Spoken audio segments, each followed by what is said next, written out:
So when you're stripping wire,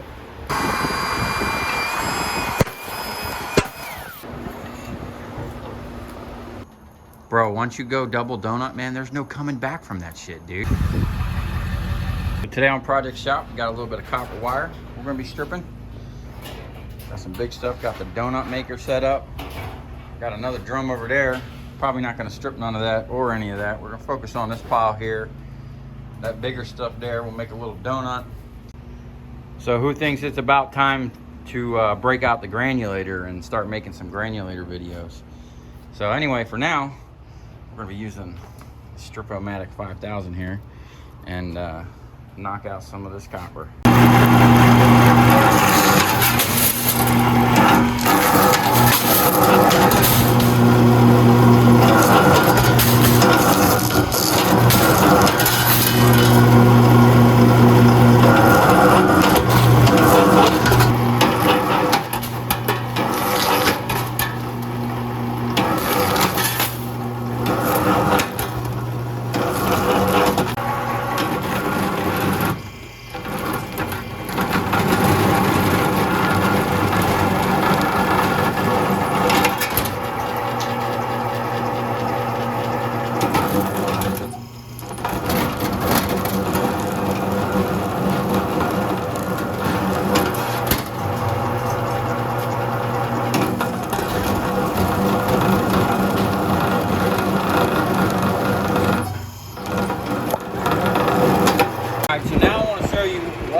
This kind of clutch mechanism.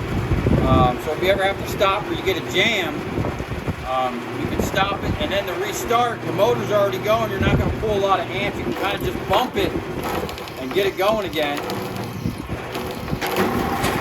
that.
Okay, we knocked out all that big stuff pretty quick. We got a nice little donut going on. We're gonna wrap this up, and then the rest of this wire, we're actually gonna try something different and make a donut, but in the other way. And you'll see here in a minute. Okay, there we have it. Donut glistening in the sun.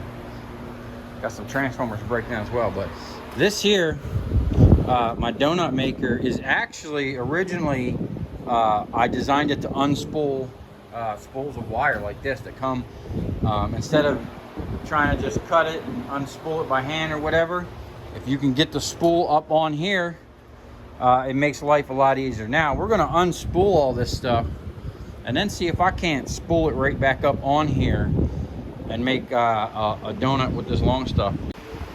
So I didn't even realize it, but I was making donuts way before it was even cool to be making donuts. So back in the day, when I only bought transformers, I came up with a way to actually uncoil these and remove that varnish at the same time. Basically what I did is I made this jig where you could put like 6 of these, and if you grab the right tap, okay, you would slide these on. I had these different wooden jigs for different sizes, and you could slide these on the jig and pull the tap up through this apparatus I made to scrape off this insulation. And basically what I did is I took a drill and a baseball bat, and I chucked the baseball bat up in a drill, and then I took a diamond blade with the slots. So I would stick each one of these down in the slots of the blade, and I'd turn that drill on, and I was making 40-pound donuts, bro, 10 years ago. I didn't even think about that. I totally forgot I was even doing that. But once I found out that I could just turn it in like this, I never even tried to get this shellac off there ever again. But today we're going to use this. I'm actually going to start unwinding this and feed it right into the wire stripper. And then we're going to, once we get a little pile of it, strip all this, we'll actually feed it right back on here and make a little mini donut. Okay, we're ready to rock and roll. I got that set up. We got it ran down here, run through this shiv block and into the machine. And let's see what happens.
The operation seems to be working pretty good in reverse as well.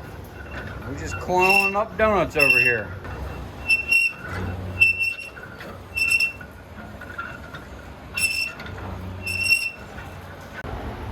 All right, this is how I learned to bend and twist the wire in the middle.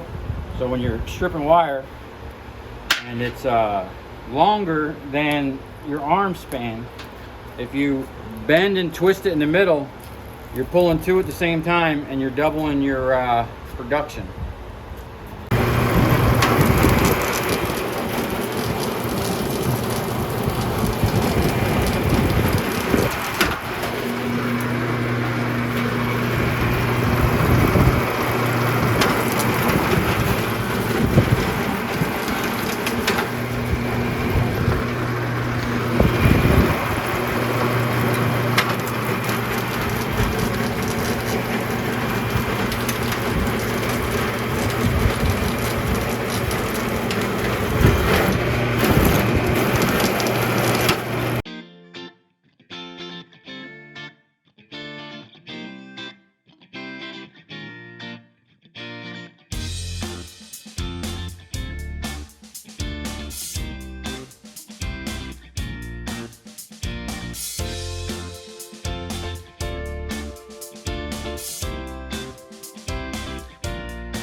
Okay, we got about a third of a drum stripped down. Big donut and a little donut. Now obviously, I just did this donut here to see something. Obviously, it was kind of a waste of a time doing that, but I learned a lot, and it was cool. So, okay, now we're going to switch gears and knock out some transformers. It's actually the next day, and we just spent half the morning stripping some more wire. Got all this stuff here, and check this out. So I told you I ordered some protective things for the hydraulic hoses. So I ordered enough to do all these hoses and all the ones for my Jaws of Life and some other projects I got coming up. But check this out. So now I'm dedicating this pump. I'm actually going to buy another one for my mini shear, but this is going to be dedicated to this for now. This one's operating off the foot pedal, so now it's completely independent. This one here, even though it's a manual valve, I bought a foot pedal. Check it out. So I actually bought two because I didn't know which one I wanted. This one here comes with a cord, and you step on it on the forward. This one here,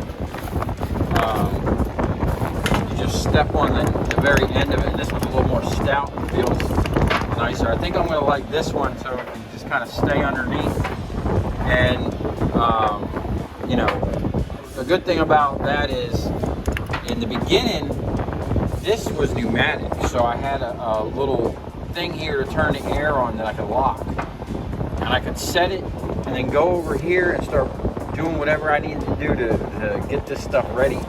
Now with the foot pedal, even though I still have to hit the manual valve, I can cycle the machine with my foot and still have both hands to use the hammer or cutters or whatever I need to do over there to keep this machine operating at capacity. So I'm not going to put these on here today because we just need to blow through this stuff today so I can sell this stuff tomorrow. But I'll be putting this on and probably putting this one. I got to put the wires in. The good thing about this thing here, I can just tap into this real simple to open that thing up. So we're going to go ahead and start running some transformers. Now I've been shooting all this video here with my iPhone because I screwed up the lens on my GoPro. So I don't have anything to hold the iPhone really, so I'm kind of just makeshift, making like little phone stands. But anyway, here's some footage for you.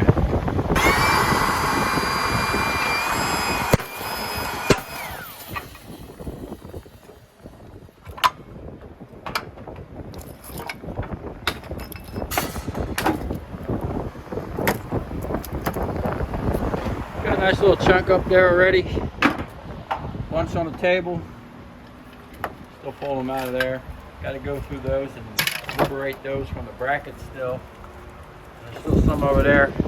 I don't have a stand, so I can't really put this iPhone up, so just giving you an update.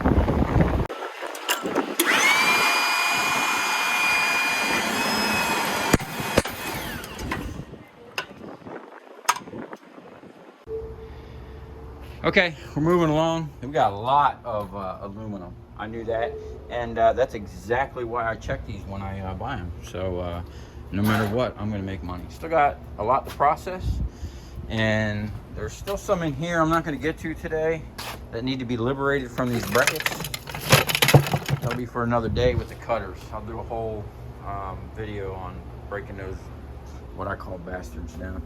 But we'll throw these up on the table and knock these out real quick. It's getting late. my help left at 2 o'clock, and I went inside and ate something and wound up passing out for an hour and a half. So now I gotta hustle and get this done before it gets too late. But check this out. After about 3 or 4 transformers, I immediately didn't like that foot pedal. After running the button and standing on 2 feet, it's more comfortable on your back. This type of foot pedal that rocks, okay, like this, you know, you have to push it this way and then hold it that way to release it. It's all fine, but you're putting all your weight on one leg. And me being lazy, I immediately went and got a stool. But I immediately thought about this foot pedal. So this one here, you could just put your foot on and you could still have the equal weight. Now, the only problem is, I don't know if this has, I can either put the switch in here, or I think I'm gonna have to put a switch on here, because I don't want to, if you notice this, when I hit the release, that little button, light comes on, right? So I immediately was like, oh, I'll just put a, what do you call it? I'll put a rubber band on there, right? And just have it like that. Well, then the whole time that coil's on, you know what I'm saying? Wearing out that coil. I don't want to prematurely wear it out. I can already feel it's kind of warm, you know? So all I need to do is put a switch right here that this actually is supposed to be on here. See this here? It's supposed to be there. And there's supposed to be 2 springs on here. One broke, and I haven't put this thing back on yet since I hooked that pump up. So what I'm gonna do is switch to that type of pedal, and then put a terminator switch up here. So this thing will just, as soon as you let your foot off that, this one will retract all the way up until it hits that switch. It'll shut itself off to keep that off, and then, you know, or maybe it'll work something like that. We'll figure it out. Anyway, sitting on this is actually nice. When I originally built this machine, I used to sit in an office chair. This actually sat on the floor, so it was much lower. And I sat in an office chair here. We didn't clip the wires first. I actually used, it was actually nice because I would grab the wires and jam the transformer in there. Matter of fact, I'll show you.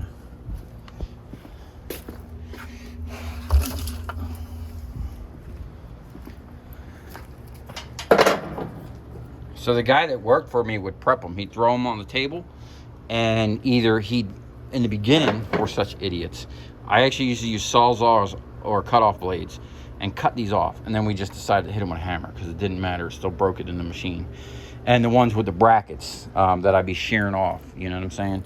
Anyway, he would leave the wires on, and I would take this and jam it in there, which was awesome. It would break, and I would jerk it. Like, matter of fact, let me break one, I'll show you. I haven't done that in fucking forever.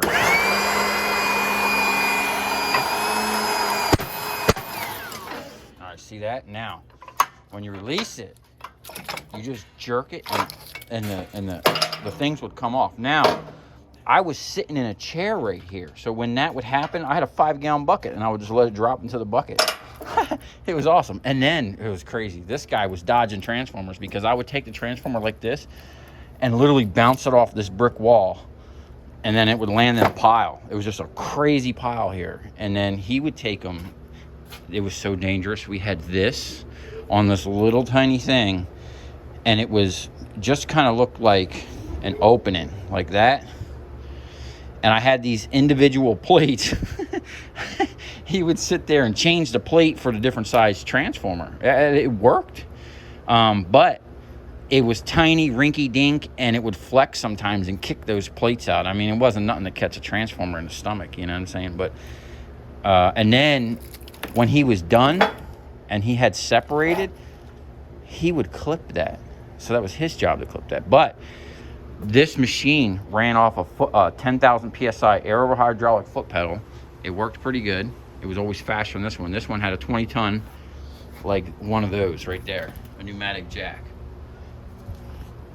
And it was slow. I could only, as fast as I could possibly go with the pneumatics, I could only do 3 a minute if everything went well. This one here with this 2-speed, if everything goes well, I can do 5 a minute. 3 minutes, fucking cake work with this setup here. Except for this hose right here is restricting my flow. If y'all haven't seen the video, the kid, his first couple transformers he ever ran, he blew that hose, which is why I have that stuff. But I replaced it with one of these hoses from the double acting pump, and it's restricting. It's got a smaller, right here. Here's the hose that blew. It's got a smaller diameter or something. I don't know. I got to look into it. I was thinking about drilling it out, but then I didn't want to get metal shavings in there, send it through the pump. Anyway, I'm gonna get back to knocking these out real quick, and then we'll get a little copper, maybe a 1/4 barrel. Be something to add to that copper I stripped. Well, as you can see, typical South Florida fashion, it's raining. And didn't get too wet here, actually. We're not gonna let the rain stop our copper party. We got about a quarter of a barrel down there. And it was probably 50-50. That looks a lot more because it's thinner. But about the same amount of copper and aluminum. And got about a half a barrel. And about a full barrel altogether of steel. Still got a little transformer over there, but... Well, there you go. The world's first double copper donut, man. Look at that thing. That thing is awesome, bro. Look. It's got some depth to it, too. That's centered in there, too, man. I'm pretty proud of myself. Hey, man, what are you doing, bro? Are you crazy? Why? What do you mean, man? I'm just sitting here admiring my copper donut. Bro, you went full on double copper donut. You never go double donut, man. Don't you know that shit? What do you mean, man? Thing looks pretty cool to me. Bro, once you go double donut, man, there's no coming back from that shit, dude. Next thing you know, single donuts mean nothing to you. You're gonna be trying triple donuts, quadruple donuts. Then donuts aren't even gonna matter to you no more. You're gonna be trying all kinds of weird shaped triangles and squares. Then 2D's not gonna matter, man. One day, you'll be out here trying to make a fucking cube. Well, that kind of sounds like a challenge to me. Bro, now we got spinning double copper donuts, dude. Where do we even go from here? I'll tell you where we're going, right to the scrap yard. So, I'm loading up all this wire, the number 2 copper, the number 1 insulated, a whole nother drum of number 1 insulated, like 5 in the morning. We got the copper donut here, we're gonna load it up. It's a shame, it's pretty awesome looking. Anyway, we're gonna go down to Miami and get paid, and on our way back, we got an awesome stop. Wait till you see what I'm picking up on the way back. Okay, here we go. We got all the copper wire in there that I'm not gonna strip. The bright and shiny, more number 1 insulated, number 2 copper. Got it all strapped down, netted, and we are on the way.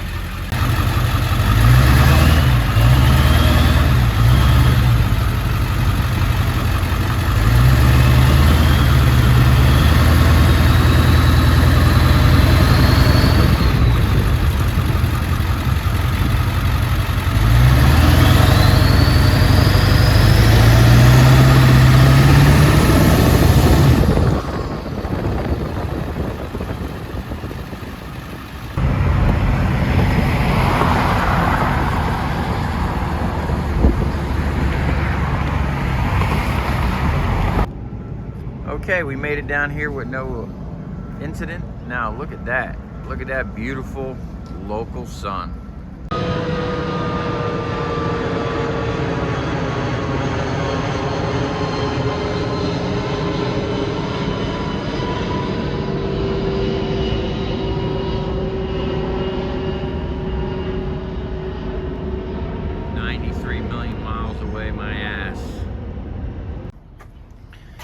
My favorite dumpster, dang, look at that, a drum dolly.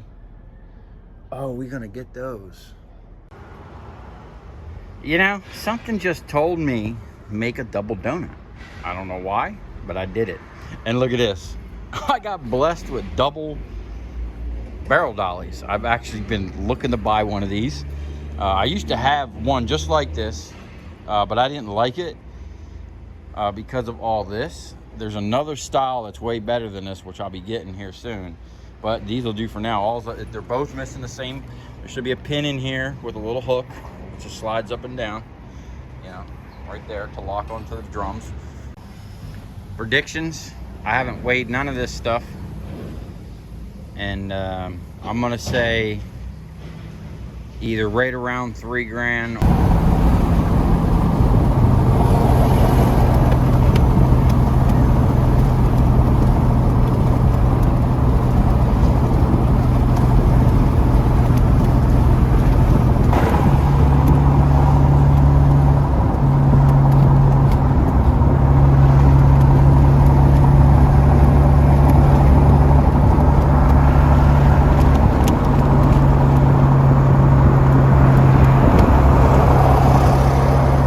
And you know, a lot of people are always complaining about me not having the proper safety equipment. Well, I can assure you that I always have the proper safety equipment. And today we just added to our safety arsenal. And in true fashion of buying local and supporting our local people, I went ahead and bought a brand new AR made right here in the great state of Florida. Look at that. Man, look at that thing, is nice. Now me, typically, I'm more of an old school, reliable 75 round chopper type of guy. This is my first platform like this. And I'm kind of excited. So now we just need to go buy some ammo. Well, would you look at that? That's exactly what I'm looking for. Okay, man, we are continuing our streak of shopping local. Look at that. Dang, 1,000 rounds for that thing. We are gonna have some fun. I also picked up 100 rounds for the old SIG. And then I picked up some, I think these are slugs. Yeah, these are slugs for the 12 gauge. I bought some range rounds so we can have some fun. I wasn't able to buy any, they didn't have any for the 50 cal, but I do have some 50 cal ammo I keep in the truck, you know, just in case. So, all right, I don't know how this day could get any better. Oh, I almost forgot, man. One of the most important things. This is our ticket. So we did 32.87. That was a little more than I thought. Because there is a bunch of copper transformers still back at the house, and I think I still have a little bit of wire. So anyway, we had number 2 copper, 192 pounds, 332 a pound, $637.40. Number 1 insulated wire, 427 pounds. I would have loved to granulate that, but it had to go. You know, I had ammo to buy, you know what I'm saying? We got 268 a pound. That's holding pretty good. $1,144.36. Number 1 Bear Bright. We had 407 pounds, 370 a pound. It's going up. That's good. Good sign. $1,505.90 for a total of 32.87. And if anyone was wondering, the double donut weighed 209 pounds by itself. So I'd have to say, all in all, it was an awesome day. And if you come this far, thanks for watching. Stay tuned, because we're going to go pick up. I picked up some extra drums tomorrow, Saturday. I'm going to Tampa. And then from Tampa, after I pick up that stuff, I'm going to a little south out in the middle of the country to pick up more scrap. And then we're going to light all this stuff off here.